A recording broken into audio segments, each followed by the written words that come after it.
So guys എൻ്റെ കയ്യിൽ മിനിമാലിസ്റ്റിൻ്റെ 4 products ഉണ്ട്. ഇത് ഓയിൽ ക്ലെൻസറാണ് ആൻഡ് ഇത് സിറമാണ്. സോ ഇതിലുള്ളത് ഒന്ന് ഓൾ സ്കിൻ ടൈപ്പ്, ഒന്ന് ഓയിലി ആക്നെ പ്രോൺ സ്കിൻ ടൈപ്പാണ്.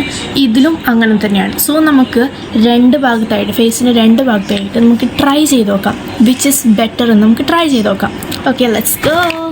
സോ ഫസ്റ്റ് ഓഫ് ഓൾ ഞാൻ എൻ്റെ ഫേസിലേക്ക് ഒരു ലൈൻ ഇട്ട് കൊടുത്തു, നല്ലൊരു ലൈൻ സെൻട്രലായിട്ട് ഇട്ട് കൊടുത്തു. ആൻഡ് ഇതാണ് എൻ്റെ cleansers, oily skin type and all skin ടൈപ്പിൻ്റെ ക്ലെൻസേഴ്സാണ്. So let's go. First of all ഞാൻ എടുക്കുന്നത് ഓയിലി സ്കിൻ ടൈപ്പിൻ്റെതാണ്. ഓയിലി സ്കിൻ ടൈപ്പിൻ്റെ ഭയങ്കര നോൺ സ്റ്റിക്കി ഫീലും ഭയങ്കര തിക്കായിട്ടുള്ളൊരു ഫീലാണ് കേട്ടോ. ഓയിലി പോലെ നിൽക്കുന്നുണ്ട്. നന്നായിട്ട് ഞാൻ ക്ലെൻസ് ചെയ്ത് ആണ്. ആൻഡ് നെക്സ്റ്റ് എന്ന് പറയുന്നത് ഓൾ സ്കിൻ ടൈപ്പിൻ്റെതാണ്. ഓൾ സ്കിൻ ടൈപ്പിൻ്റെ പൊതുവെ ഒരു വാട്ടറി ആണ്. ഐ തിങ്ക് ഓൾ സ്കിൻ ടൈപ്പിൻ്റെത് ആയതുകൊണ്ടായിരിക്കും ഭയങ്കര വാട്ടറി പോലെ ഫീൽ ചെയ്യുന്നത്. It's good, both are good എന്നാണ് എനിക്ക് തോന്നുന്നത്. നമുക്കറിയില്ല, എൻ്റെ ഫസ്റ്റ് ടൈമാണ് ഞാൻ ഇത് യൂസ് ചെയ്യുന്നത്. സോ നമുക്ക് റിസൾട്ട് നോക്കിക്കാണാം.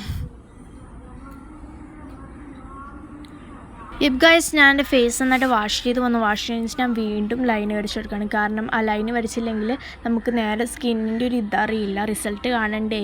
നമ്മൾ സെറം എടുത്തു, ഒന്ന് ഓയിൽ സ്കിൻ ടൈപ്പിൻ്റെ സെറവും ഒന്ന് ഓൾ സ്കിൻ ടൈപ്പിൻ്റെ peel serum. So let's gonna try it. So guys, ഞാൻ ആദ്യം ഓൾ സ്കിൻ ടൈപ്പിൻ്റെ പീൽ ഓഫ് സെറം എടുത്തിട്ടുണ്ട്. ഇത് ഞാൻ ഓൾ സ്കിൻ ടൈപ്പിൻ്റെ ക്ലെൻസർ യൂസ് ചെയ്തിട്ട് നന്നായിട്ട് തേച്ച് കൊടുക്കുകയാണ്. എന്താവുമെന്ന് എനിക്കറിയില്ല ഗൈസ് റിസൾട്ട്. എൻ്റെ ഫസ്റ്റ് ടൈമാണ് പീൽ സെറമൊക്കെ കേൾക്കുന്നതും കാണുന്നതും യൂസ് ചെയ്യുന്നതും. സോ നന്നായിട്ട് മസാജ് ചെയ്ത് കൊടുത്തു. ആ തേക്കുന്ന സമയത്ത് എനിക്ക് എന്തൊരു ഹെവി ഫീലാണ് തോന്നിയത്. ആൻഡ് നെക്സ്റ്റ് ഞാൻ യൂസ് ചെയ്യാൻ പോകുന്നത് നമ്മുടെ ഓയിൽ സ്കിൻ ടൈപ്പിൻ്റെ സെറമാണ്. ഈ സെറം യൂസ് ചെയ്യുന്നത് ഓയിൽ സ്കിൻ ടൈപ്പിൻ്റെ ക്ലെൻസർ യൂസ് ചെയ്യുക പാൽ തന്നെയാണ്. സോ നന്നായിട്ട് ഞാൻ മസാജ് ചെയ്ത് കൊടുക്കുന്നുണ്ട്. ഇതും എൻ്റെ ഫസ്റ്റ് ടൈമാണ്. എനിക്ക് എന്തറിയില്ല എന്താവുമെന്നൊന്നും. അപ്പോൾ എനിക്ക് ചെറുങ്ങനെ എന്തോ ഒരു ഹെവി ഫീലാണ് ആ ഗ്ലോബൽ സെറം തേച്ചെടുത്തുണ്ടായത്. സോ നമുക്ക് ഫൈനൽ റിസൾട്ട് കണ്ടിട്ട് വരാം ഗായ്സ്. അപ്പോൾ എൻ്റെ ഫേസിലെല്ലാം പിടിച്ചു വന്നു. ഈ ഒരു ഭാഗം ബെസ്റ്റാണ് ഗായ്സ്.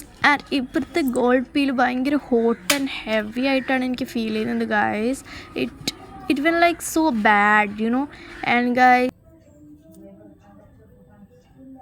ഈ ഒരു ഭാഗം was so good guys. So these are worn. Bye.